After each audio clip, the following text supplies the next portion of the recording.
Voilà, donc nous devons revenir à l'honneur et au respect des grandes personnes, des sourds et des aveugles. Il y a des gens qui éprouvent du plaisir à se moquer des aveugles et des sourds. C'est ça, n'est-ce pas? C'est ça, non? Il sait bien que c'est un sourd, mais il vient là, il fait des bruits devant lui le but c'est pour se moquer de lui. Et il y a des choses bizarres. Il y a un sourd là qui a un téléphone, hein, et qui fait l'appel aussi, hein. Il fait des trucs comme ça.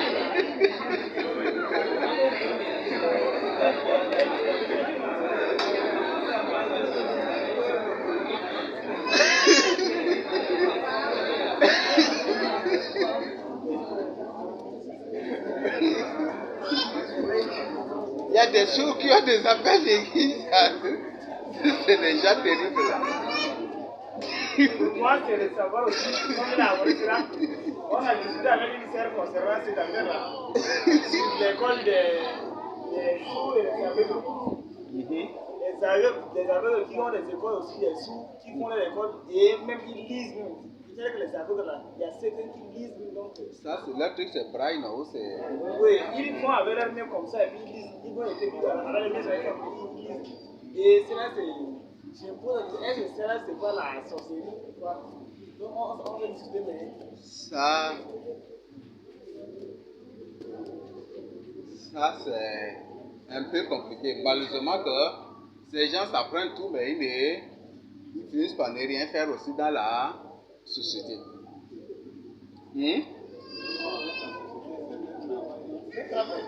C'est un travail. Où? Là, ça c'est du corps des humanitaires. Non, les humanitaires, s'ils font comme ça, ils battent la promotion de telles choses. Même il y a leur association qui existe, non? Et les associations des bailleurs et puis des trucs comme ça, vous ne savez pas ceux-là qui font les promotions des trucs comme ça, qui les défendent, vous ne connaissez pas. Ah, mais ça c'est un démon, cette personne c'est un démon. La Bible de Dieu c'est un démon, ce n'est même pas. Je crois que c'est un mouroum, non? Hein? Ça, ce n'est même pas un humain, c'est un démon. Oui. Donc, c'est de véhiculer des messages sataniques, des satanistes mystiques occultes et lucifériens à travers les musiques, et c'est ça ce qu'il fait. Oui, moi, je voulais savoir, certains sourds là, vraiment ça s'est confirmé qu'ils sont sourds là, vraiment. Il y a beaucoup de questions à ce sujet-là. Bon, je connais certains sourds qui sont là-bas, dans notre coin là-bas. Là. J'ai trouvé une question qui est questionnée. J'étais venu un jour chez moi-même. C'était questionné. Il m'a dit, moi, j'ai une question. Et l'autre, la natte traditionnelle là, lui, il fait. Et il fait quitter avec le sourd. Oui, elle avait plutôt. Elle avait. Il fait quitter. Il fait quitter pour aller dans un autre village, là, il fait. Même celui qui avait pour faucher l'église, même là. Oui, il y a certains qui font cela.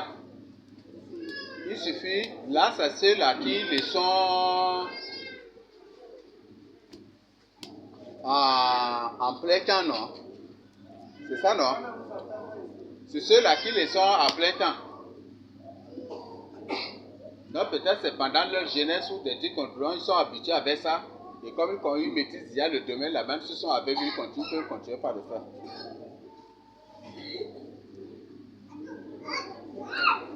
Voilà, il y a un sourd qui dit qu'entre le diable et un aveugle, non? Entre le diable et Satan, entre le diable et Dieu, il ne voit aucune différence. Ce n'est même pas un humain normal. Ce n'est même pas un humain normal. Ce contraire, on ne parlera point du tout d'un satanisme, mais on parle plutôt d'un démon, d'un incarné.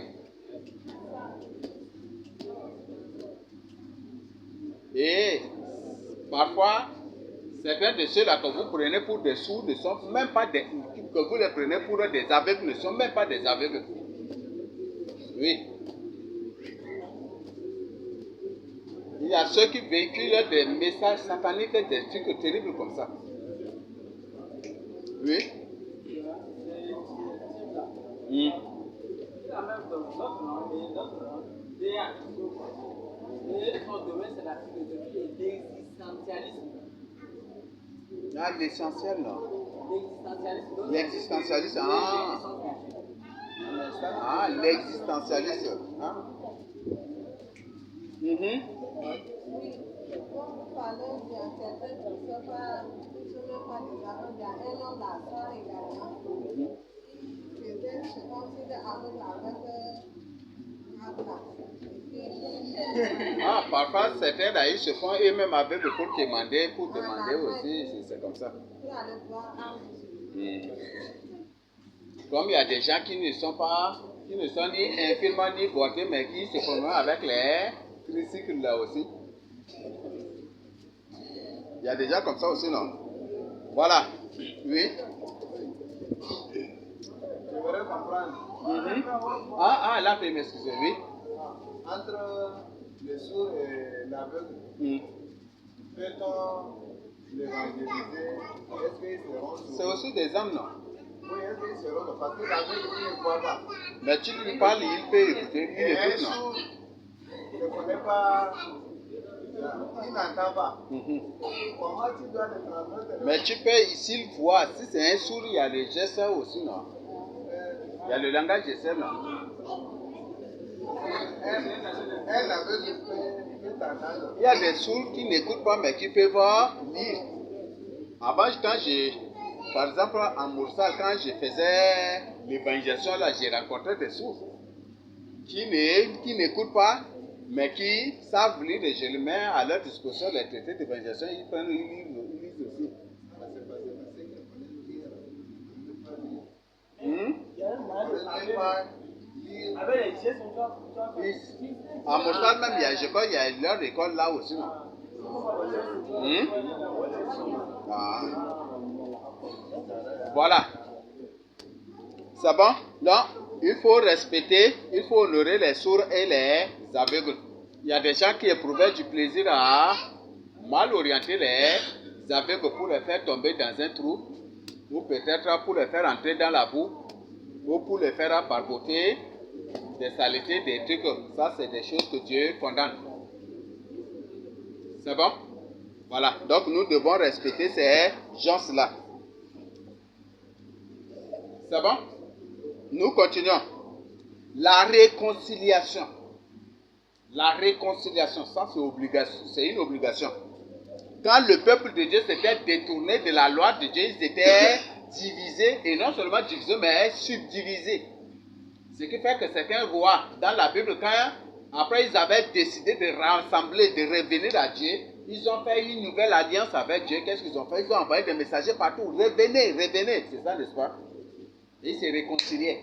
Peut-être toi, tu es en train de célébrer la Pâque sans te réconcilier avec ton ennemi. C'est ça, non? Ou avec la personne avec qui tu as des problèmes. Est-ce que c'est normal? Peut-être tu as de la rancune, de la haine contre une personne. Tu gardes une personne dans ton cœur jusqu'aujourd'hui. À qui tu refuses même de pardonner jusqu'aujourd'hui. Donc, la Pâque, c'est d'abord la réconciliation. Et le but de ce message, c'est pour inviter tous les Africains. Les Africains de l'Afrique, tout comme les Noirs africains, les Noirs américains, tout comme les Noirs africains qui sont partout à la surface de la terre, d'essayer de réconcilier dans la crainte de Dieu. Beaucoup se sont retrouvés dans l'islam. Ceux-là qui se sont retrouvés dans l'islam, leurs pères ont été islamisés juste par un verre de thé. Parfois, c'est par une seule canne à sucre seulement qu'on les a initiés dans l'islam. Et ils sont là jusqu'aujourd'hui.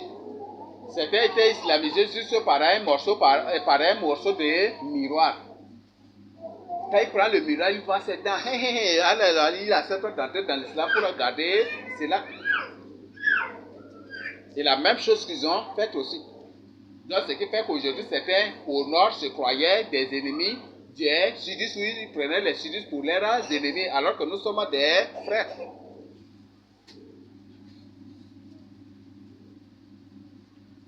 Donc, nous devons revenir à Dieu. C'est la réconciliation.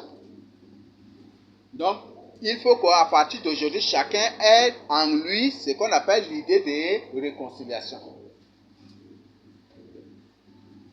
Mais si tu n'as pas l'idée de réconciliation, tu vas faire comment?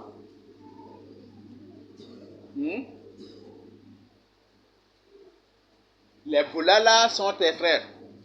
Certains Zakawa sont tes frères. Même les Arabes blancs, les Zakawa blancs disent que les Zakawa noirs sont des Sarai Sakis. Sont des Kirtis, ce sont des Sudistes. Toujours guerre entre les Arabes, les Zakawa blancs et les Zakawa noirs. Vous voyez, ils les appellent des Sarai. Les Sarai, ce sont les Sudistes. Donc nous sommes des frères. Et ce sont ces Arabes blancs même qui disent aux Zakawa, aux Grands, ils disent partout. Maintenant, la nouvelle se répand partout. Et comme le frère a dit, ce sont ces gens-là qui ont emmené certains nordistes là dans l'islam juste pour un verre de thé. Certains, au temps de Rabat, c'est pour un morceau de canne à sucre. Ou peut-être pour un chassé de lait. Oui, c'est pas des choses frivoles comme ça, hein, des choses inutiles, des trucs, c'est par ces choses-là comme ça qu'ils ont initié les gens à l'islam. Par exemple, les mêmes sars, vous les trouvez dans le moyen Chari. Aussi vous trouvez aussi certains sars, certains vrais sars, vous les trouvez aussi dans le Mandoul. Et certains, comme ils sont dispersés, vous allez les trouver partout, même vers les Tandilés aussi, vous allez les trouver.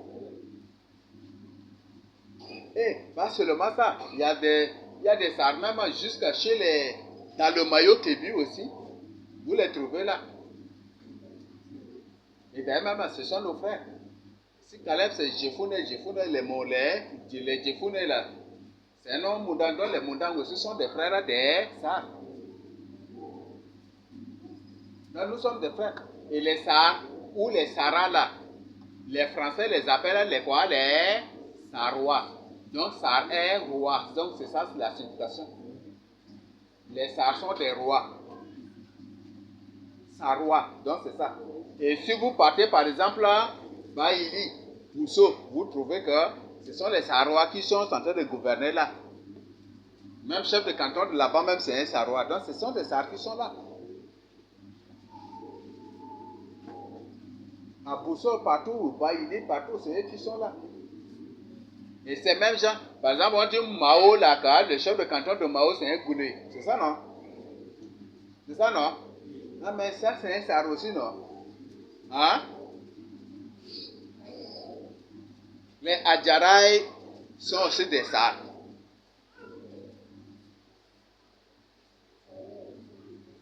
Jusqu'à vers le nord, ils sont là partout. Là, ce sont nous sommes. D'ailleurs, même si vous voyez ces gens-là, en les voyant seulement, on se ressemble. Il n'y a aucune différence. On se ressemble carrément. On se ressemble. Mais certains de ceux-là, c'est du banditisme qui joue avec les sudistes. Avec nous qui sommes au sud. Ils savent très bien qu'ils sont nos frères. Mais quand ils viennent parmi nous, ils refusent de parler leur langue parce qu'ils savent que s'ils parlent directement leur langue là, on va les connaître. Donc ils refusent de parler leur langue et ils parlent l'arabe seulement. C'est ça le jeu qu'ils font. Vous voyez, à ça, là, les Bagrimais ne parlent jamais du tout leur langue. Parce qu'ils savent que s'ils parlent leur langue là directement, et ce n'est rien que de la langue ça seulement. Vous voyez? Donc certains refusent, ils ne parlent pas. Quand ils viennent là, ils refusent de parler leur langue là. Parce qu'ils savent que s'ils parlent leur langue directement, on va les connaître.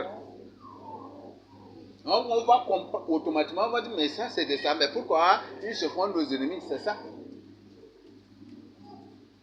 Donc voilà. Par exemple, on a Masakori. Masakori, c'est ça, non? Masakori, c'est ça, non? Masakori, non? C'est ça, n'est-ce pas? Kori, là, c'est suffit quoi? C'est renvoyer, non? Ou chasser, c'est ça, n'est-ce pas? Est-ce que ces gens ne sont pas des gambailles déguisés? Est-ce que ces gens ne sont pas des gambailles déguisés? Et la plupart des noms des villes et des villages du sud, vous les trouvez aussi exactement aussi au nord. Nous avons Gam. Nous avons Gam là-bas. Nous avons Gama. Nous avons Gama aussi là-bas. On a presque les mêmes. On a tout partout. Nous avons Mosoro.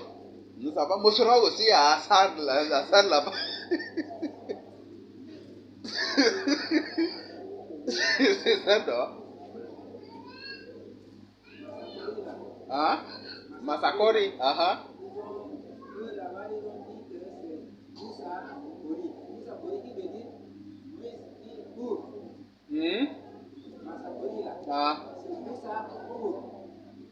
Moussakour. Donc, si on peut connaître, on va dire que peut-être Moussa, Ah là, ça va être des gens de même groupe, on les risque avec les moussés seulement. Oui. Oui. Moussakori. Moussakou. Ah.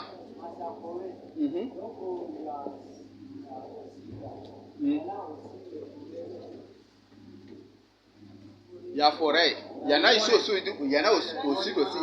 Il y a Massakori aussi au sud. Ah bon? Vous voyez ça?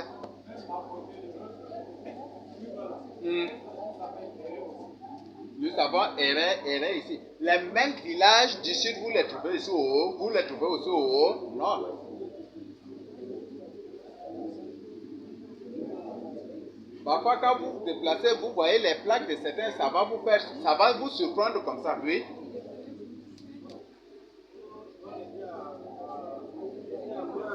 Ah.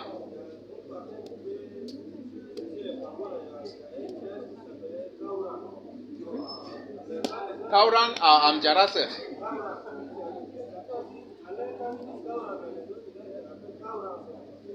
Kaurang à Amjarase. Et il y a Kaurang ici aussi au sud.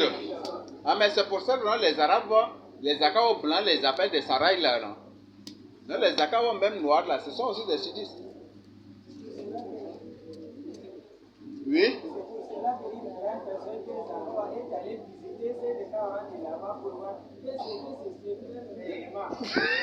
Ah, il y a des Akao qui est parti, vous visitez là-bas. Si c'est des Kaurang la sombre là-bas, vos frères. Beaucoup savent, mais comment la loi, même ces musulmans-là, sont dirigés par des démons. Donc il faut diviser pour réussir l'ordre mondial. Et c'est comme ça qu'ils sont en train de diviser ça et là. Mais nous sommes des frères. C'est bon? Et j'ai appris qu'il y a déjà un accord, même s'ils ne l'ont jamais du tout, ils n'en ont jamais parlé sur les antennes, mais c'est des informations crédibles que j'ai reçues. Du sud jusqu'à Amjaras là-bas, jusqu'à même avec un peu même Berkhaya là-bas aussi, qu'il y a déjà un accord qui est que nous sommes un seul peuple. Oui. Et que si les Arabes blancs là, ou les Akawa blancs, ou les trucs s'ils osent seulement attaquer que tous les sudistes se déversent et puis que nous du sud on part directement à leur secours. Il y a cet accord qui est déjà signé. Mais ils n'ont jamais du tout parlé ça là, sur les antennes. Jamais. Donc ce sont les Wadaïens, ceux de Wadaï, jusqu'à Amjaras là-bas, ils disent que comment les Arabes ils le font vraiment rageant. Parce qu'ils ont des fusils et quand ils les trouvent là, ils les arrosent par terre comme des mouches seulement. Les maîtres se sont entendus, ils disent que nous sommes des frères. Et qu'on est juste séparés. Donc maintenant on doit revenir ensemble. Donc si vous avez des guerres, on vient à votre secours. Si nous on a des guerres, vous venez directement aussi à notre secours. Hein? Oui, les accords sont des grands noirs. C'est ça, c'est des... C'est ça, c'est...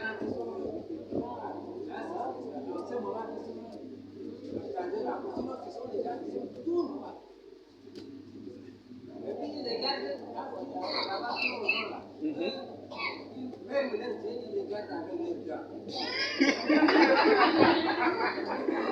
Voilà. Donc, nous sommes des frères, mais on a juste magnifique.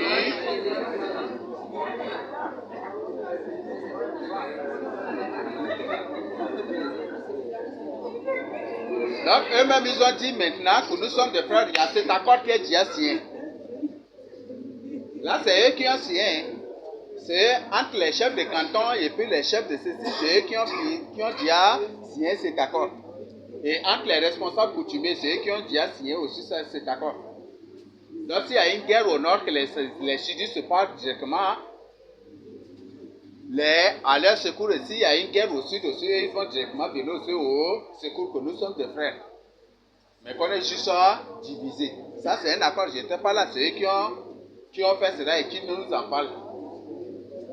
Donc, nous sommes des frères, mais c'est juste ça. Donc, on doit maintenant se réconcilier. Pas se réconcilier politiquement dans le désordre. Non, ce n'est pas la politique. Dieu ne nous a pas du tout appelé à la politique. On doit se réconcilier dans la crainte de Dieu.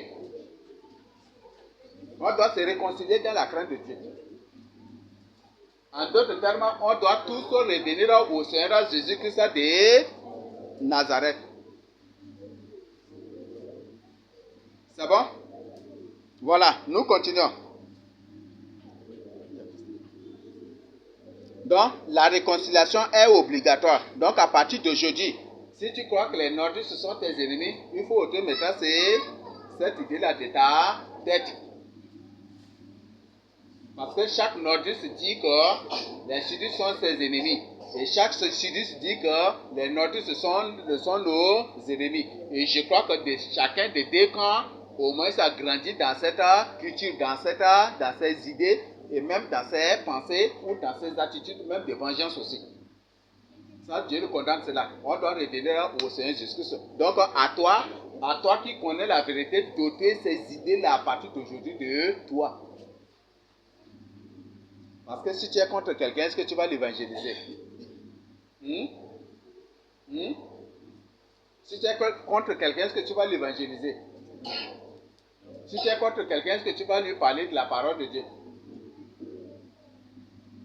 Donc, on doit ôter ces idées-là. Si on t'a encrané, tu as encrané ou on t'a endoctriné, ou on t'a inculqué cela, à partir d'aujourd'hui, il faut enlever cela. Et il faut à partir d'aujourd'hui maintenant partager. Si tu rencontres un musulman, dis que nous sommes des frères. Et Jésus, c'est un noir, il est venu pour nous les noirs. Peut-être ça va être une surprise, hein, ça va vraiment le travailler aussi. Et ça travaille même beaucoup de gens déjà aussi. Ça va? Voilà, nous continuons. Nous devons revenir au jeûne à l'intercession pour la nation africaine et pour les autres nations. C'est bon? Ça, on doit revenir. Joël 2, 12 à 13 dit quoi? Revenez à moi. C'est ça, n'est-ce pas? Par des jeûnes, des supplications et avec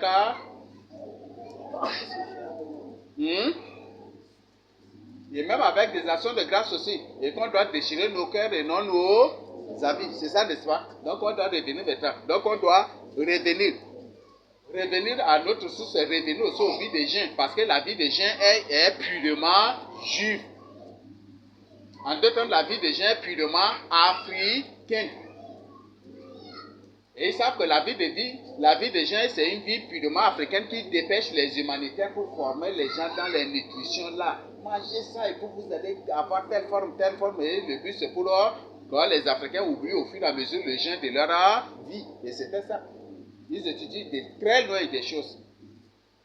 Donc, ce sont des mots. Donc, le but, c'est pour empêcher les Africains de jeûner. C'est pour empêcher les Africains de jeûner. Nous continuons. Nous devons revenir aux habillements de nos pères. Sophonie 1, 8 dit que tous ceux qui portent des vêtements étrangers seront punis par Dieu. Jésus a eu un seul habit. C'est une robe. Moïse même chose. Tous nos pères portaient des habits simples comme c'est ça. Cet habit-là, quand tu portes là, tu n'es pas du tout orgueilleux dedans. Mais quand tu portes presque là, c'est ça, n'est-ce pas? Vrai ou faux? C'est ça, n'est-ce pas? Voilà. Donc, tous ceux qui portent des vêtements étrangers seront punis par Dieu. Ce n'est pas moi qui ai dit, hein. Et je n'étais pas là aussi pour corrompre Sophonie d'écrire cela pour me justifier aujourd'hui. Donc, lisez Sophonie 1 verset 8. Tous ceux qui portent des vêtements étrangers seront punis par Dieu. En d'autres termes, ceux qui portent des pains. Pain, c'est un habit d'idolâtrie. Ça vient du mot pain. Pain, c'est de l'idolâtrie. C'est banquier francisé en pain. Donc, c'est un habit d'idolâtrie. C'est un habit de paganisme. C'est un habit païen. Donc, nous ne sommes pas un peuple païen pour porter les pains et puis pour porter d'autres habits de désordre. Certains habits que vous voyez, ils font comment? C'est des habits de sirènes. Ne portez pas du tout ces choses-là. Il y a certains robes, même des musulmans qui vendent même au marché, c'est ça, n'est-ce pas? Avec des formes comment? Ce ne porte pas du tout ces choses-là. Donc, tu dois retenir à l'habit de nos parents. Donc, c'est ce que nous devons comprendre. Oui.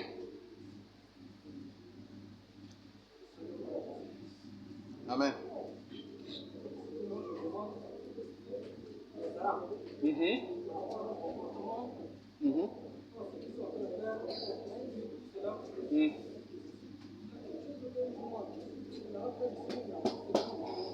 Hein?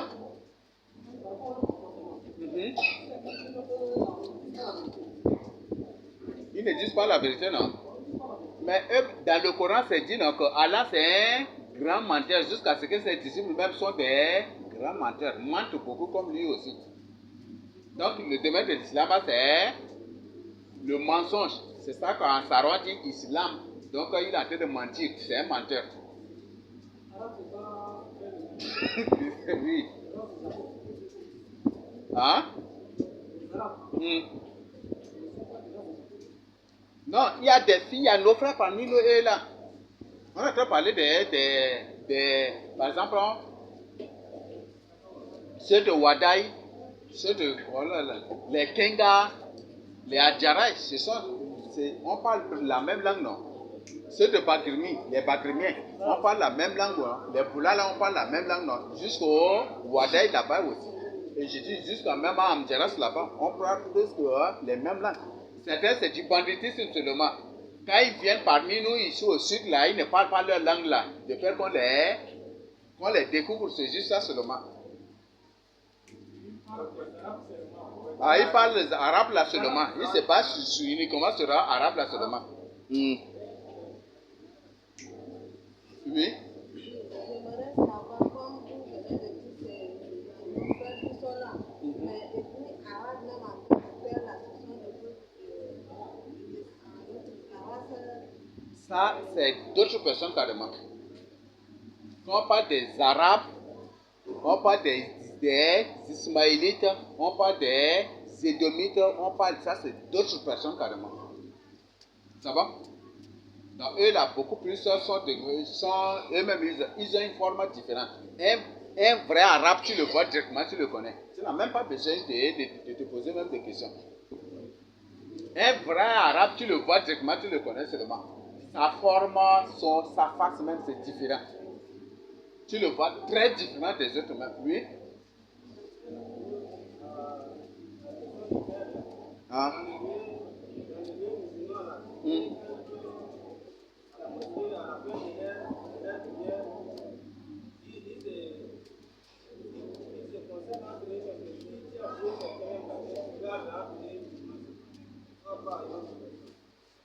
Ils ont des secrets, ils doivent vous garder entre eux seulement.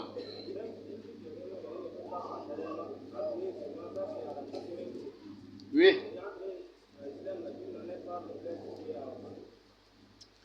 Et comme information, la plupart des imams, même de certains mosquées là, ce sont des sudistes aussi. Oui. Ce sont des sudistes. Les premiers à occuper ces postes-là, c'est les Saramatingaï. Il y a aussi des Goulés. Et les Sarakaba, là, ça, ce n'est pas vraiment compté. Les Sarakaba. Donc, eux, la cause, le plus souvent, hein, les Sarakaba et des trucs là. Beaucoup, les musulmans aiment beaucoup aller les duper, les tromper là-bas. Donc, ils achètent beaucoup d'enveloppes. Parfois, mais les enveloppes, certaines contenues, c'est vide. Parfois, ils mettent 500 000 francs, 2000 et puis 1500 et puis c'est ça seulement. Ils mettent des peu à la toi qui peux t'islamiser là-bas. Là, il y a de l'argent. Et puis tu viens là-bas. Dès que tu t'islamises, on te dit, va prendre une enveloppe. Quand tu prends l'enveloppe, après tu trouves soit, tu as la chance, tu trouves 500 francs. Ça, ce n'est pas, il n'y a pas l'intervention de Dieu dans ça, c'est la chance maintenant. Si tu es chanceux, tu trouves 1000 francs. Si tu es chanceux, tu trouves 2000. Si tu es très chanceux que les autres, tu ne trouves rien dans l'enveloppe aussi. Et c'est ce qui se passe. Oui, Franklin. Et ce qui fait qu'aujourd'hui, on trouve que la plupart des Sarakabas se réclament des musulmans, mais ils ne pratiquent point du tout l'islam. Parce qu'ils sont islamisés, mais ils ne veulent point du tout continuer avec l'islam. Oui.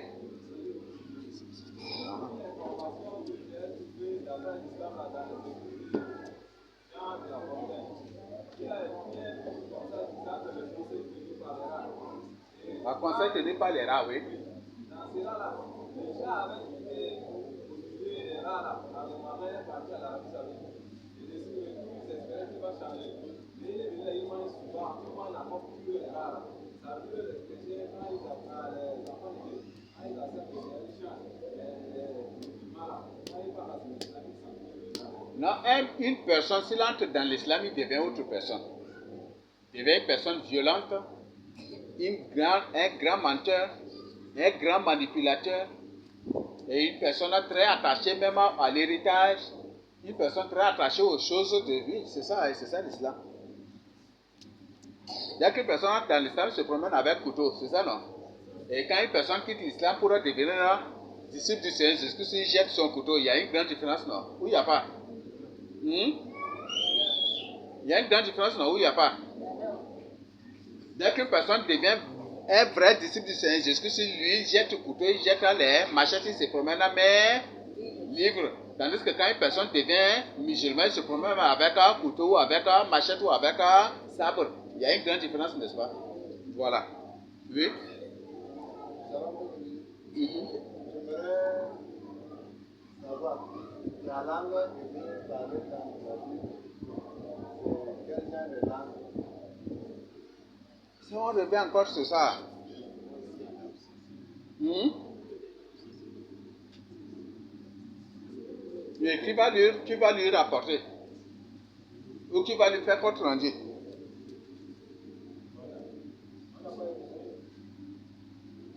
La langue hébreu.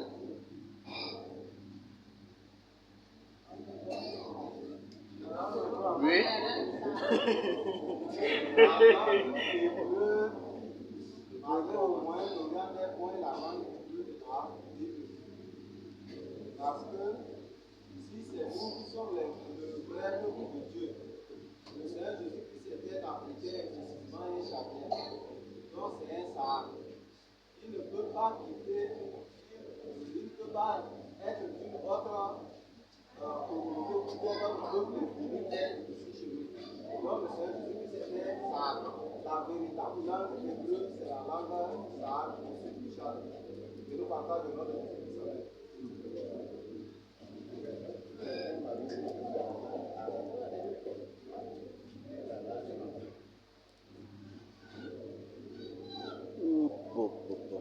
Ça passe.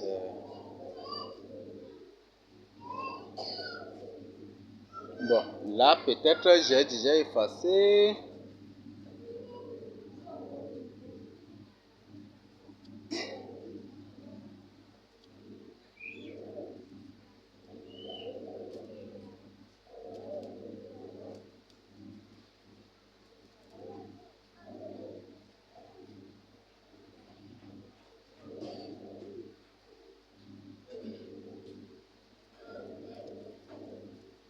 Bon, j'ai déjà effacé.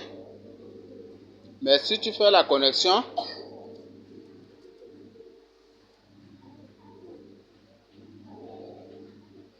ok, il n'y a pas ici. Peut-être ça serait dans l'autre machine.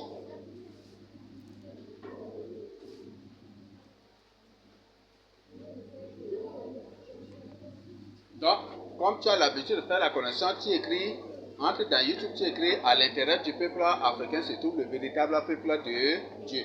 Et tout ce qu'on est en train de voir, si vous nous surprendrez encore par cette question, c'est que tout le temps que tu as passé ici, tu n'as rien du tout compris de tout ce qu'on est en train de partager.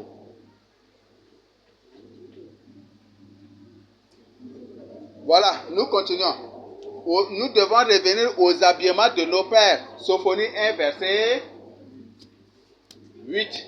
Tous ceux qui portent des habits étrangers seront punis par Dieu. Nous devons revenir à la méditation de la parole de Dieu et à sa mémorisation. Nous devons porter sa parole là, la parole comme de frontaux. C'est ça, n'est-ce pas? Et les lier à nos cœurs, c'est ça, n'est-ce pas? Donc nous devons en parler à tout moment. Donc sa parole doit être dans nos cœurs, dans nos bouches, et nous devons l'avoir en tête. Donc c'est ce que Dieu a ordonné.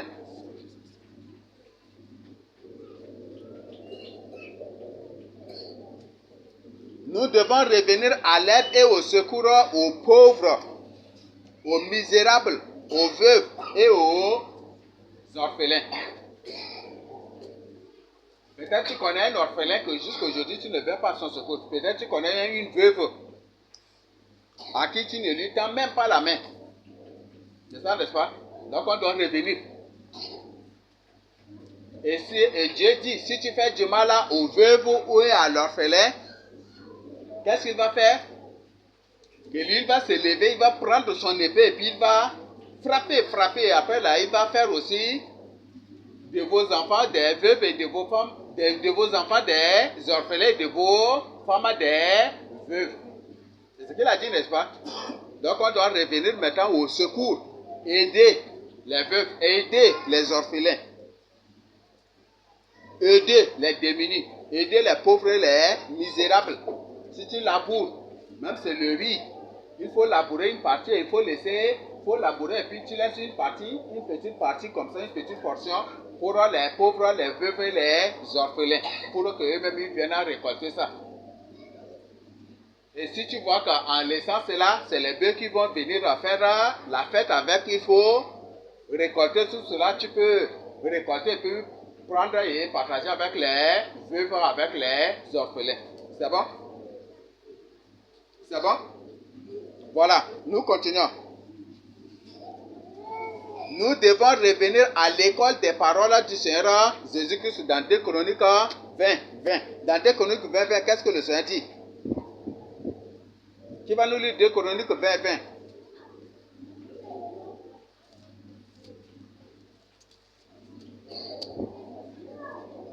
2 Chroniques 20. Le lendemain, ils se mirent en marche du grand matin pour le désert de Tekoa. À leur départ... Ça, c'est 2 Chroniques quand même. Oui, 2 Chroniques. À leur départ, Josaphat se présenta et dit, écoutez-moi, Judas et habitants de Jérusalem, confiez-vous en l'Éternel, votre Dieu, et vous serez affermis. Confiez-vous en ses prophètes, et vous réussirez. C'est bon? Jérémie 25, 4 à 7 nous dit quoi? Donc nous devons revenir. C'est revenir à l'écoute de la parole de Dieu. C'est bon? Dieu parle toujours aux gens. Dieu se sert toujours des gens pour sauver. A osé dire par un prophète, l'Éternel a fait sortir son peuple de l'Égypte. C'est ça, n'est-ce pas? Dieu se sert toujours. Et par des prophètes, Dieu a proposé des paraboles, des paroles de sagesse. Donc toujours, Dieu se sert des gens. Dieu utilise toujours des gens. Et nous allons trouver cela dans Amos 3, 7 à 8 aussi. Alors que la personne qui va nous lire Jérémie 25, 4 à 7. Donc Dieu nous demande ici d'écouter, de l'écouter et d'écouter ses prophètes. La mission des prophètes, c'est d'avertir, d'informer, d'inviter le peuple à la repentance. Et Dieu ne suscite pas les prophètes pas à n'importe quel moment. C'est quand il y a un danger que Dieu suscite des prophètes. S'il n'y a pas de prophètes, Dieu choisir des prédicateurs. S'il y a des dangers qui arrivent, des choses qui arrivent, Dieu suscite directement des prophètes. Le but et la mission de ces prophètes, c'est pour avertir. Nous avons lu quelque part que le Seigneur de bonne heure a envoyé ses serviteurs, les prophètes, pour les avertir, pour les inviter à la repentance. Et quand ils ont refusé, qu'est-ce qui s'était passé? Ils ont été détournés, c'est ça, n'est-ce pas? Ils ont été détruits. Le roi d'Assyrie est venu, il a tout détruit. Les Chaldéens ont tout ravaché. Donc avant, Jérémie a prophétisé, repentez-vous quand ils ont refusé. Parce que Dieu a vu qu'il y a un danger qu'il a suscité, qu'il a établi. Jérémie les a invités à la repentance, ils ont refusé. Qu'est-ce qui s'est passé par la suite? C'est la destruction. Donc si Dieu suscite des prophètes, c'est pour dire qu'il y a un danger terrible, il y a une destruction qui arrive, il y a une dévastation qui arrive, il y a un carnage qui arrive, il y a une extermination qui arrive, il y a un génocide qui arrive. Et c'est pour éviter, pour que vous ne soyez pas victimes de cela, que Dieu suscite des prophètes pour vous inviter à la repentance. Mais ceux qui refusent d'écouter en seront toujours, ils en seront victimes comme nos pères dans le passé, qui avaient refusé d'écouter les prophètes envoyés. Nous lisons Jérémie 25, verset 4 à 7. L'Éternel vous a envoyé tous ses serviteurs. L'Éternel vous a envoyé tous ses serviteurs, les prophètes. Oui. Il les a envoyés dès le matin. Et vous n'avez pas écouté. Vous n'avez pas prêté l'oreille. Voilà, aujourd'hui tu sors. Mon frère, la troisième guerre mondiale arrive. Il y a le temps est mauvais. Répands-toi. Cours-toi vers le Seigneur. Si tu ne suis pas les hommes politiques, on te dit, tu es un faux prophète. C'est ça, non? Tu es sur le mauvais chemin. Tu es une personne envoûtée. Tu es une secte. C'est ça, n'est-ce pas? C'est un mot très bon à prononcer. Tu es dans une secte. C'est ça, n'est-ce pas? Donc voilà. Et ce qui les attend après, c'est la destruction, c'est la mort. Oui. Ils ont dit, prévenez chacun de votre mauvaise voie et de la méchanceté de vos actions. Et vous resterez dans le pays que j'ai donné à vous et à vos pères d'éternité en éternité. N'allez pas après d'autres dieux. N'allez pas après d'autres dieux. Pour les servir et pour vous prosterner devant eux. Ne méritez pas par l'ouvrage de vos mains et je ne vous ferai aucun mal. Mais vous ne m'avez pas écouté, dit l'Éternel, afin de mériter par l'ouvrage de vos mains pour votre malheur. Donc, toujours dans la Bible, le culte qui domine, c'est quel culte? Le culte de Baal, c'est ça, non? Et le culte d'Astarté, c'est ça, non? Ou reine du ciel. Et le culte de reine du ciel qui est le catholicisme. Et le culte de Baal, toujours dans le culte de Baal, on voit que c'est Baal qui est toujours en haut, qui fait tout. Et le culte de Baal, toujours se réfère à l'œcuménisme. Oui, d'ailleurs même, le Coran est composé de combien de livres? Ah, non, est composé le Coran là. C'est le plagiat de combien de textes religieux? Hein? C'est le plagiat de combien de textes religieux? Donc, en d'autres termes, même l'islam, même, c'est déjà le communisme en personne. Ce qui fait que Baal est toujours œcuménique dans la Bible. Autant d'Akab, les prophètes de Baal a toujours se réunissaient avec les prophètes d'Astarté. C'est ça, n'est-ce pas? Donc, l'islam même, donc, c'est un menteur. Ce sont des trompeurs, des gens qui égarent, des gens qui conduisent les gens à la perdition. Islam, donc, comme on a déjà vu. Et ce qui fait que toujours dans la Bible, Baal est toujours Baal se réfère toujours à l'œcuménisme dans la Bible. Les prophètes de Baal sont là, les prophètes d'Astarté sont là, et les faux prophètes aussi de Dieu là aussi sont là, ils se réunissaient toujours pour le culte. C'est ce qui se faisait, n'est-ce pas? Et c'est la même chose aujourd'hui aussi. Donc, au temps de Jérémie, la destruction venait. Et le culte qui coiffait, c'est le culte d'Astarté et le culte de Baal. Et aujourd'hui, c'est quel culte? C'est ces deux cultes aussi qui dominent, n'est-ce pas? Le catholicisme et l'islam. Le catholicisme et l'islam.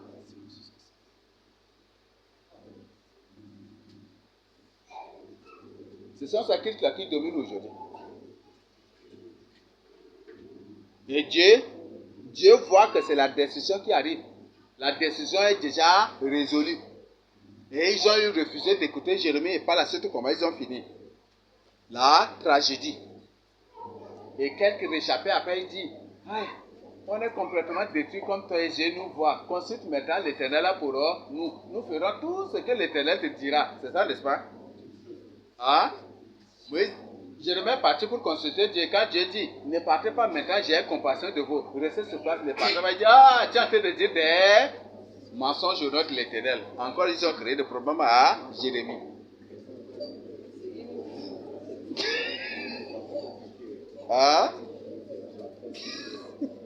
Voilà. De même qu'ils étaient compliqués, leurs générations à leurs enfants sont compliquées aussi, aujourd'hui, aussi comme ça.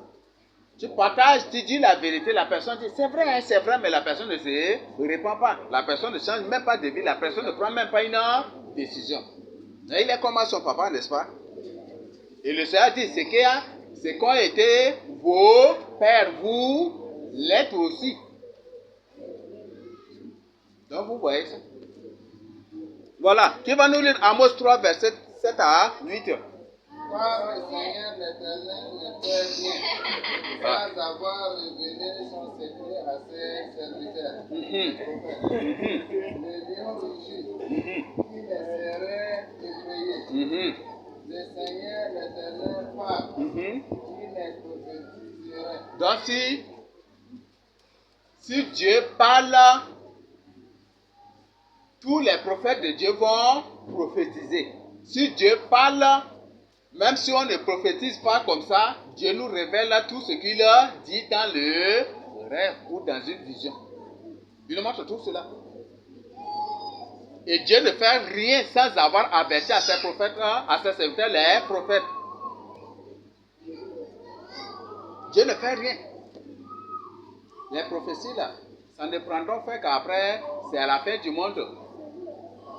À la fin du monde que les prophéties vont prendre fin. Mais Dieu parle toujours. Même au millénium, la Bible dit que les prophètes vous jureront de leur vision. C'est ça, n'est-ce pas? C'est ça, n'est-ce pas? Non, au millénium, là, il y aura des gens qui vont recevoir des visions, mais ils auront peur même de partager des trucs comme ça. C'est ce qui va se passer aussi. Voilà. Donc, ici, Dieu nous garantit qu'il ne fait rien sans avoir à révéler. Et s'il parle, ses prophètes prophétisent. Donc, Dieu passe toujours par des hommes pour avertir. Donc, nous devons être à l'écoute de la parole de Dieu. Est-ce qu'on se comprend? Et je crois que quelque part dans 1 Thessaloniciens, la Bible dit, ne méprisez pas les prophéties. Est-ce qu'on se comprend? Et la suite dit, retenez ce qui est bon. C'est ça, n'est-ce pas? Mais si Dieu te parle, c'est Dieu qui parle intégralement. Est-ce que tu vas retenir ce qui est bon? C'est pour t'avertir, n'est-ce pas? Si Dieu révèle qu'à partir d'aujourd'hui, là, c'est à cause de péché de vol, de fornication, d'adultère, de ceci, de cela, que voilà, qu'il décide de détruire la terre. Donc, repentez-vous de cela. Est-ce que tu vas choisir ce qui est bon pour mettre en pratique et ne pas mettre en pratique ce qui ne t'intéresse pas?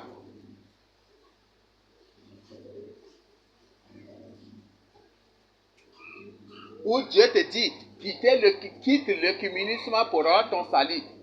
Dieu qui a révélé ça, on partage. Dieu dit, bon, c'est bon, mais...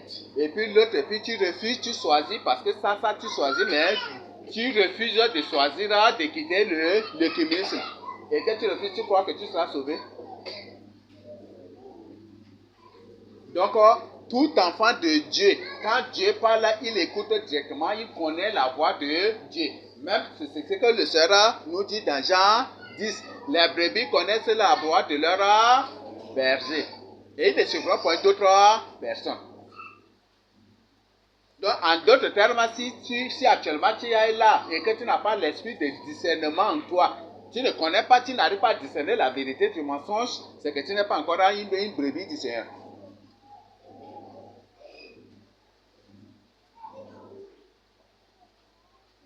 Parce que la vérité qu'on a train de partager avec toi, dès qu'une autre personne vient et il partage ce qui est avec ton intérêt, là, directement, tu vas abandonner la vérité pour suivre ce qui convient à ton intérêt. C'est ça, n'est-ce pas? C'est ça, non? Voilà. Nous continuons. Nous devons revenir à la réconciliation nationale de tous les Africains avec les Noirs américains et les autres Noirs africains du monde entier. Donc c'est notre devoir de prier pour ces gens et c'est notre devoir, c'est le devoir des Africains de s'unir, de se réunir autour de l'unique Dieu qui a envoyé Moïse en Égypte. Et ce Dieu s'appelle Jésus ou Jésus-Christ de Nazareth. C'est bon? Son nom tout court c'est Jésus. C'est un verbe conjugué. Je suis qui est devenu Jésus. Je crois que je vous ai déjà montré hier, c'est ça, non?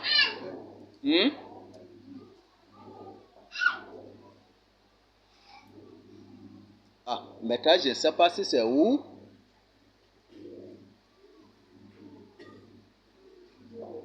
Ah, c'est ça. Donc, je suis. Et je suis, quand, si vous liez les deux, si vous collez les deux mots, ça devient Jésus. C'est bon? Et c'est Jésus qui est devenu Jésus que nous utilisons. Dans les jésuites, en phonétique, le T est... Le T est S aussi. Donc jésuite suffit aussi Jésuise. C'est bon? C'est bon? Donc, c'est Jésus là qui est devenu Jésus que nous utilisons aujourd'hui. Donc, Jésus est bel et bien le Dieu qui a envoyé Moïse en Égypte. Donc, c'est à Jésus-Christ que nous devons retourner. Ce n'est pas à Jésus-Christ. Ce n'est pas au christianisme que je vous invite à venir, mais plutôt au Seigneur Jésus-Christ de Nazareth. Est-ce qu'on se comprend?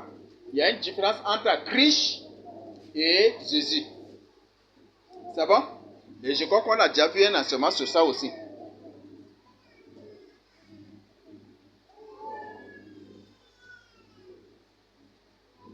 Voilà, j'ai ainsi fini. Là, cette partie, si le Seigneur le permet, les deux parties, si le Seigneur le permet, ça va être demain que nous allons voir. C'est bon? Donc, si le Seigneur le permet, demain, nous allons finir cela.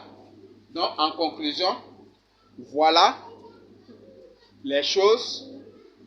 Voilà comment nous devons revenir au Seigneur Jésus-Christ. À qui doivent retourner les Africains? C'est au Seigneur Jésus-Christ. Et en quoi nous devons revenir? C'est par les commandements. Revenir aux commandements de Dieu, aux lois de Dieu, aux préceptes de Dieu, aux choses que Dieu a ordonnées, que nous venons de partager avec vous. Il y a tant d'autres choses, mais je me suis arrêté juste à ces niveaux. Donc, je ne sais pas s'il y a des questions, je nous accorde seulement pour les poser. Il n'y a pas de questions? Oui.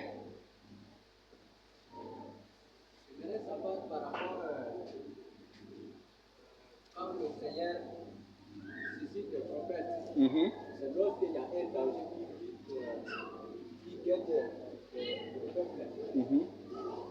De nos jours, comme au temps des anciens, comme vous venez de dire, il y a des faux prophètes, il y a des prophètes de Baal et des faux prophètes de Dieu aussi. Mais de nos jours, il y a assez de prophètes, de faux prophètes.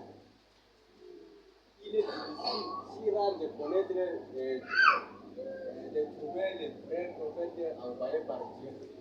Mais ceux-là, ils sont des faux prophètes et ils sont les premiers à accuser les vrais envoyés. Oui. Quand, bien, pour ça, rassure-toi, Parce que dans Ézéchiel 9, le Seigneur dit que son jugement commence d'abord par sa maison. C'est la même chose que l'apôtre Pierre nous a dit aussi. Le jugement, c'est l'heure où le jugement de Dieu commence d'abord par sa maison. Donc, le jugement de Dieu commence dans la maison de Dieu. Et qu'est-ce que Pierre a dit? Si le juste se sauve avec peine, quel sera le sort de l'impie et du méchant? Donc, en d'autres termes, tous ces faux-là qui vous accusent aujourd'hui seront tous exterminés. Où sont ceux-là? Où sont ceux-là qui accusaient Jérémie? Ils étaient tous tués, n'est-ce pas? Et Jérémie était resté seul, n'est-ce pas? Le prophète et tous les autres là, tous les faux-là étaient tous partis. Donc, le jugement de Dieu est à, si Dieu les permet, et même Dieu a dit quelque part qu'il laissera des faux pour éprouver aussi son peuple. C'est ça, n'est-ce pas? Si un prophète vient, allons servir d'autres dieux, sachez que c'est l'Éternel qui vous éprouve. N'écoutez pas ces faux. Donc, si Dieu permet que les faux soient, c'est pour éprouver son peuple. Parce qu'il sait au moins que tout homme humain qu'il a créé à son image et à sa ressemblance a l'esprit de discernement en lui. Et tout prophète qui ne prêche pas contre le péché, qui ne condamne pas le péché, et qui est là à parler de bénédiction, à parler des sottises, des bêtises, c'est un faux prophète. Et Dieu suscite toujours les prophètes, c'est lorsqu'il y a quelque chose. Quand c'est un malheur, c'est lorsqu'il y a un malheur, un désastre ou une guerre, ou un carnage, ou un génocide, ou une extermination qui arrive d'abord que Dieu suscite des prophètes. Et le but c'est pour inviter les gens à la repentance. C'est pour ça aussi que Dieu a envoyé les deux à Sodome et Gomorrhe. Mais quand ils sont partis, on les a accueillis. On cherchait plutôt à coucher avec eux, n'est-ce pas? Et c'est pour ça qu'ils n'ont pas pu. Et puis allez, il dit, allez, sortez, et puis ils sont sortis.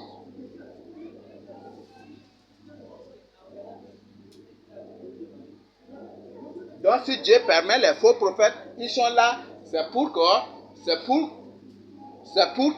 son jugement commence d'abord par là sur ces gens-là. Quand il y aura la guerre, quand la colère de Dieu va éclater, ils seront tous exterminés. Aucun ne sera laissé en vie. Mais tous ceux-là qui sont des vrais serviteurs de Dieu, Dieu veille sur eux. Dieu les protège. Et Dieu a dit, celui qui ose ou qui tente, celui qui les touche la prunelle de son œil.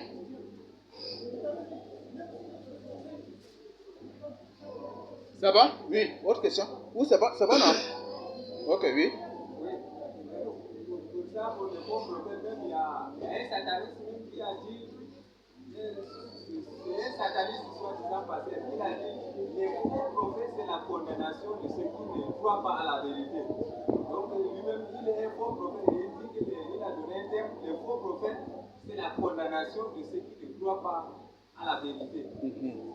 Oui, la mission des faux prophètes, c'est pour aider ceux qui n'ont pas l'amour de Dieu à s'enfoncer davantage dans la colère de Dieu. C'est ça la mission des faux prophètes. Par exemple, Sédécias, c'est un roi qui n'aime pas la vérité. C'est ça, non? Jérémie lui a parlé, il a refusé d'écouter. Mais à la dernière, d'abord, il est venu pour trouver Jérémie. Et qu'est-ce que Jérémie a dit? Où sont tes faux prophètes? Où sont tes prophètes là qui t'égaraient pour que tu n'aies pas? Et voilà, quand il a vu que ça n'a pas donné, d'abord il vient vers Jérémie pour le conduire. Jérémie dit, où sont tes prophètes? Où sont tes prophètes? Les faux prophètes l'ont conduit à un niveau que lui-même il ne se retrouvait plus. Et quand Jérémie lui dit la vérité, il voit que au stade où il est arrivé, il ne pourra plus faire un demi-tour déjà. Oui, c'est ça. Au niveau où il est parvenu, au niveau où il est arrivé, il ne pouvait plus faire un demi-tour. Et un peu seulement, il est capturé, ainsi aussi ses yeux étaient crevés, et puis on l'a enchaîné, et puis finalement, c'est comme ça. Donc, c'est ceux qui n'aiment pas la vérité que Dieu leur envoie les faux prophètes pour les endurcir, les enfoncer, les noyer davantage dans le mal, dans l'endurcissement, dans l'incrédulité. Et si une personne se trouve dans un temple d'un faux prophète, dès qu'il écoute la voix du berger qui est le Seigneur Jésus-Christ, qui est la vérité, automatiquement, il sait et il se retire automatiquement. Oui? Il y a un doigt ici, non? C'est pas Jérémie? Non, ok. J'ai dit Jérémie. Moi, ma question, c'est la juste 19 et Genèse 19. Juste 19, Genèse 19. Oui, c'est concernant lorsque le Lévite, quand Dieu chassait le Lévite, qui, après, quand il voulait revenir avec sa compagne, il faisait ça aussi. Ok, oui. Il avait accueilli. Et là, quand les gens de Benjamin étaient venus, ils ont préféré plutôt laisser sa concubine. Et aussi, dans Genèse 19, ça. les anges étaient venus chez eux. À Sodome et Gomorrhe. Ils ont dit qu'il a 2 filles vierges. Donc la question c'est pour savoir s'il y a une liaison. Non, la question est de savoir pourquoi quand les tel cas arrivent là, ce sont les femmes. Ah bon?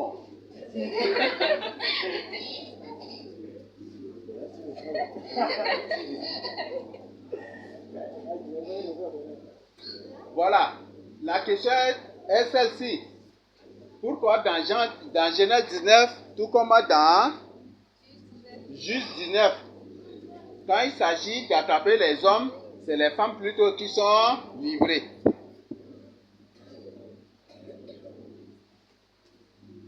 Les gens de la ville étaient sortis pour coucher avec les 2 envoyés de Dieu à Sodome et Gomorrhe. C'était ça, non? Hein? Mais on leur a donné proposé plutôt des femmes. C'était ça, non? Et des vierges. Et tout comme dans Juste 19, on voulait coucher avec le Lévite, mais on leur a proposé plutôt aussi une fille vierge avec la concubine des Lévites. Alors pourquoi cela?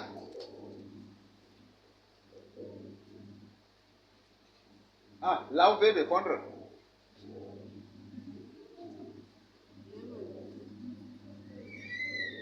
Bon, que là vous répondez d'abord. Pour Gamaliel. Après la débat, je vais répondre.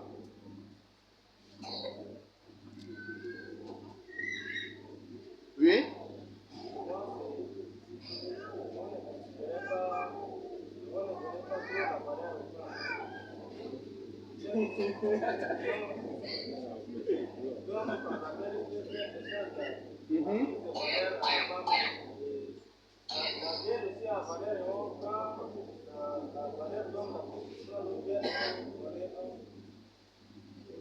Donc il ne connaissait pas la valeur d'une femme. Oui, Gamaliel.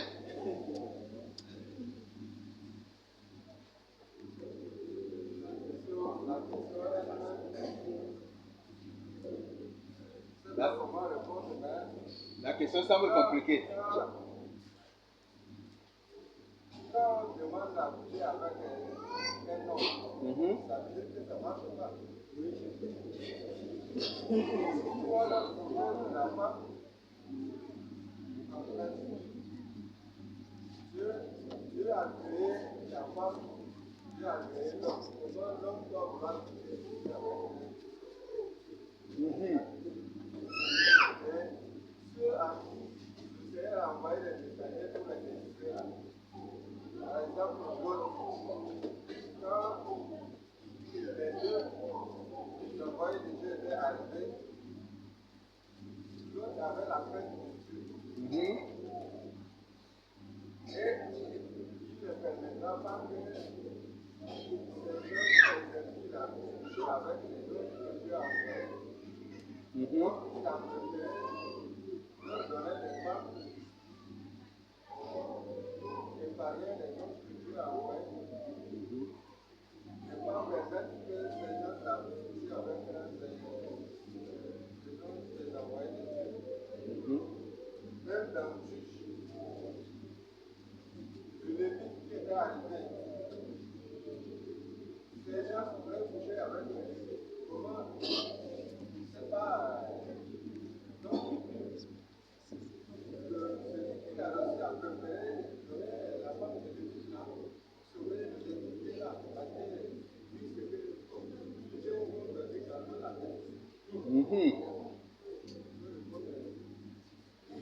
Oui, Alexis. Oui, c'est difficile. Hein? Oui?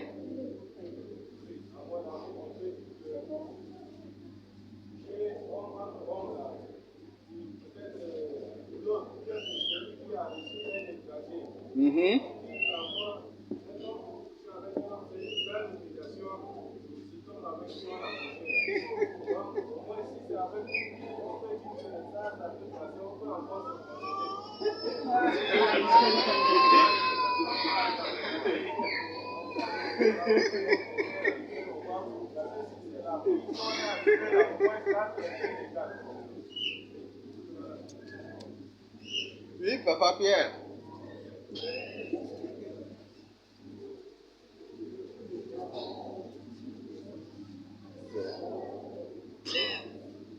Aucune idée. Oui, Papa Paul.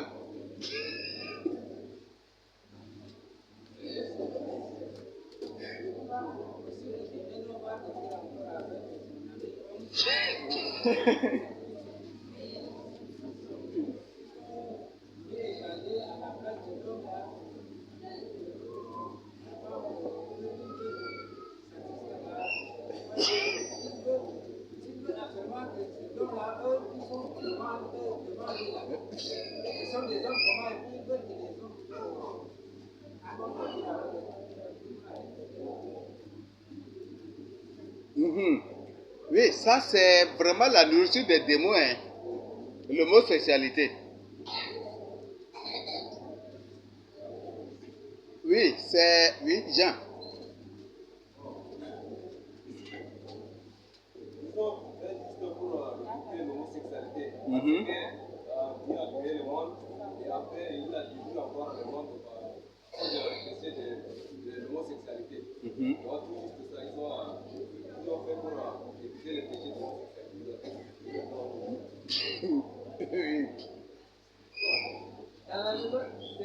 Je veux parler beaucoup plus de Genèse 19.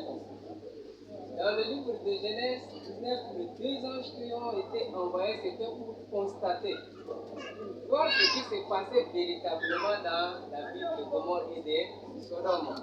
Mais comme ils sont arrivés, ils étaient confrontés à cette réalité-là qu'eux-mêmes ils vont toucher du doigt pour faire le rapport et donner véritablement ce qui est parvenu aux oreilles de notre Dieu. Nous-mêmes, on était venus, on était confrontés à cela.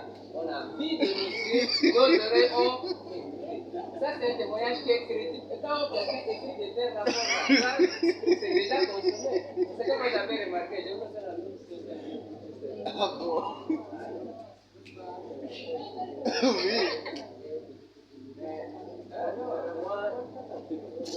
Un femme avait écrit dans cette lettre qu'il a dit que Dieu a commis l'erreur de Le pape a dit ça. Oui. Il a dit ça, Oui. que Dieu a commis l'erreur de détruire Sodome et Gomorrhe à cause de l'homosexualité. Mais le pape, c'est un démon. C'est un démon. Que les Africains doivent accepter l'homosexualité. Et maintenant, les évêques ont refusé. Donc, ils se contre Matthieu. Ah, mais le pape, c'est un démon. Ce n'est même pas un humain. Voilà. Oui. C'était pour rectifier quelque chose. J'avais dit que c'est le rapport, mais ce n'est pas le rapport, le compte rendu. J'ai fait rectifier cela. Voilà, c'est bon? Oui, Franklin. Amen.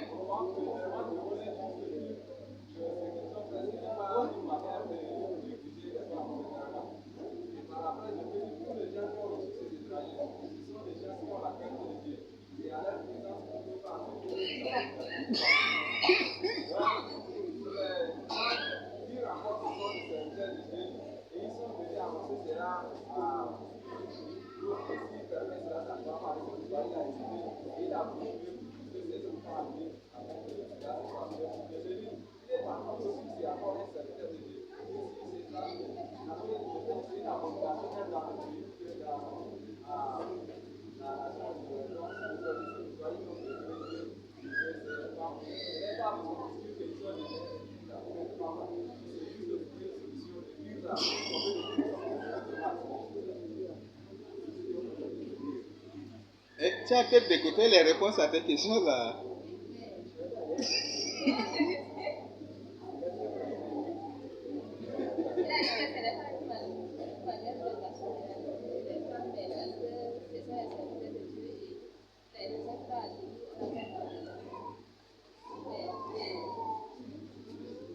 Voilà, nous passons à votre tour. Quelque chose à ajouter?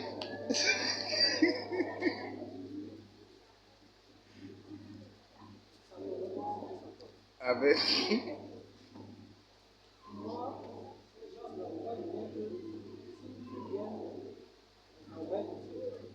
Mhm.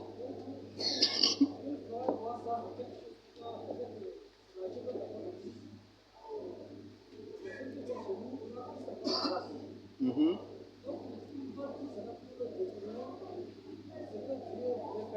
Mhm. Mhm.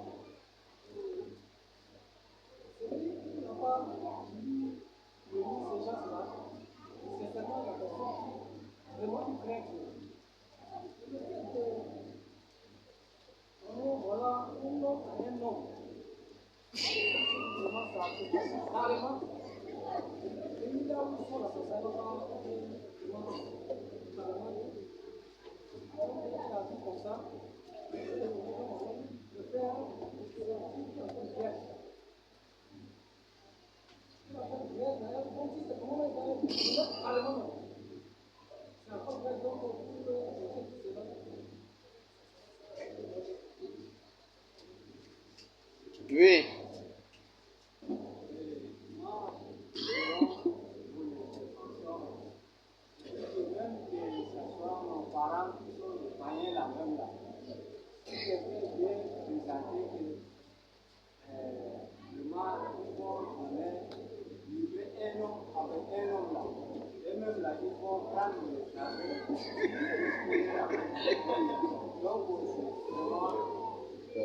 Très abominable. Et c'est là qu'il a préféré que même sa dignité là, en tant qu'enfant de Dieu là, ça ne peut pas se faire. C'est pourquoi il a pensé plutôt de donner ses vies, même en le donnant, Dieu ne permettra pas aussi que il avec ses vies.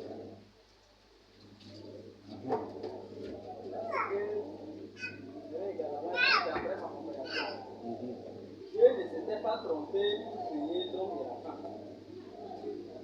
Et ça là, même si c'est quelqu'un qui n'a pas un jeune enfant qui parlait même de Dieu là, on a déjà constaté que dans la nature là, Dieu a créé quand même deux espèces de sexes également différents. Et plus encore, Noé c'est l'autre c'est quelqu'un qui avait la crainte de Dieu. Et que le Lévite également c'est un serviteur de Dieu. Et quand on parle de Lévite, il y a même la loi. Dieu a déjà donné la loi, c'est quelqu'un qui enseigne la loi. Aller jusqu'à permettre que les hommes se couchent, ça vraiment c'est aller, c'est une guerre engagée contre Dieu. Il m'a dit, Dieu a dit que tu t'es trompé. Tu devrais faire en sorte que voilà, les hommes s'accouplent, les femmes également s'accouplent de notre manière. Donc la crainte que ces hommes sont en eux là, ne leur permettez pas de livrer les hommes aux autres hommes qui vraiment commettre une abomination qui n'a pas même d'explication.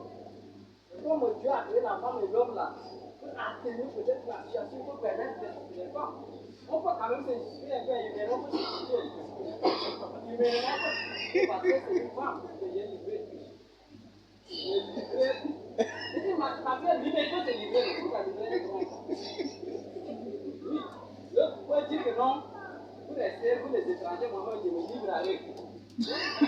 Mais ça va être encore vraiment une honte, jamais vu que vraiment c'est une contradiction à ce que l'ordre de Dieu est établi même dans la nature. Donc bon, c'est ça ma compréhension. Pour répondre à sa question.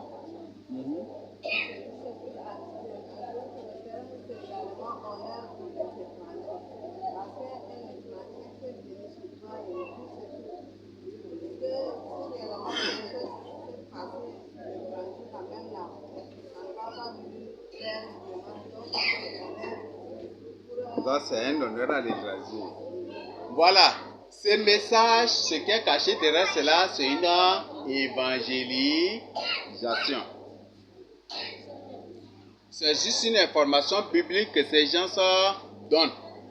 Le fait que à Sodome et à Gomorrhe, on propose plutôt des filles et non les deux envoyés de Dieu, c'est une évangélisation. Que Dieu n'a pas créé l'homme pour l'homme, mais il a créé plutôt une femme pour l'homme. Le fait que dans Juge 19, on ne propose pas l'étranger, mais on propose plutôt les femmes, c'est aussi une évangélisation. Donc une information biblique, une loi biblique qu'ils sont en train de présenter là de manière subtile. L'homme n'est pas fait pour l'homme, mais c'est plutôt la femme qui est faite pour l'homme. C'est bon? Oui. Oui. Donc ce n'est pas qu'il néglige les femmes, mais non, mais c'est juste une information biblique qu'il donne que l'homme n'est point du tout créé pour l'homme. Mais c'est plutôt la femme qui est créée pour l'homme. Oui. Parce que c'est la dernière fois que les femmes ont pris la chose des questions du pouvoir dans la Bible là. Les femmes là, c'est pas les questions là. Voilà, j'ai dit ouvertement, on ne vous néglige pas dans la Bible.